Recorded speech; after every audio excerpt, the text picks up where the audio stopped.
بسم الله الرحمن الرحيم. Chapter 1 Awakening the Desire for Marriage. Narrated Anas bin Malik radiallahu anhu.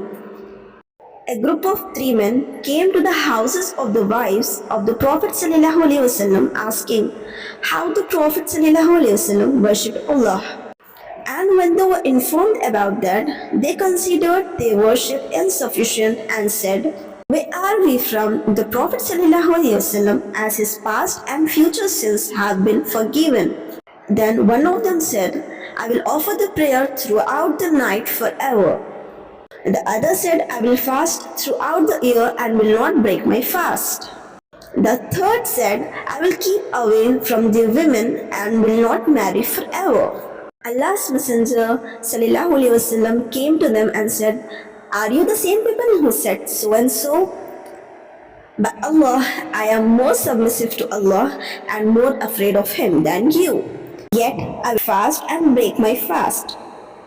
I do sleep and I also marry women.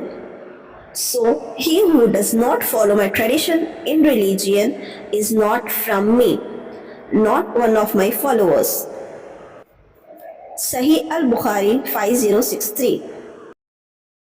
Narrated Arwa radiallahu anhu that he asked Aisha radiallahu anha about the statement of Allah, "If you fear that you should not be able to deal justly with the orphan girls, then marry other women of your choice, 2 or 3 or 4.